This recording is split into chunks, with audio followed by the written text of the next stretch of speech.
નમસ્કાર દોસ્તો, લાઈફ ફંડામાં આજે વાત એકલતા વિશે. હું એવું માનતો હતો કે જીવનમાં જો કોઈ ખરાબમાં ખરાબ કોઈ વસ્તુ હોય તો તે છે એકલતા.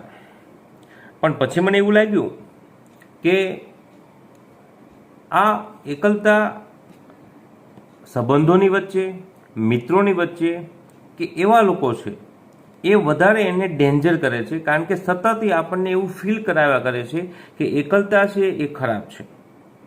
અને આ અદ્ભુત વાક્ય જે છે એ છે અમેરિકન કોમેડિયન રોબિન વિલિયમ્સનું. એણે સરસ વાત કરી છે.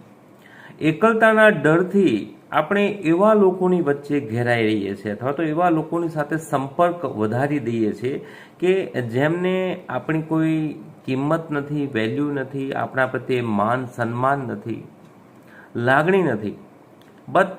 બસ માત્ર ફિઝિકલ પ્રેઝન્સ આપણને ઘેરી વળે છે. અને એ ફિઝિકલ પ્રેઝન્સમાં એવી બી વાહિયાત વાતો થાય છે કે ટાઈમ તો પસાર થાય છે, પણ એકલતાનો જે હાવ છે, ડર છે, એ દૂર થતો નથી, કારણ કે સતત હેમ્બરિંગ થયા કરે છે.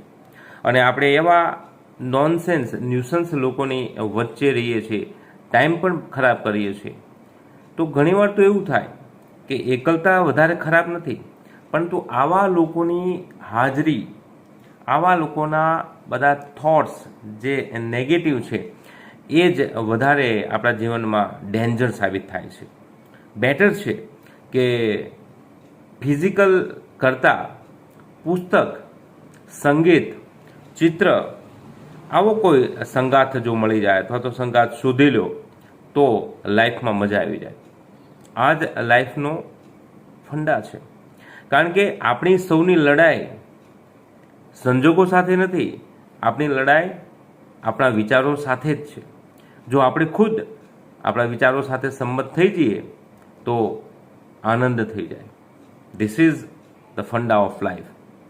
ધન્યવાદ.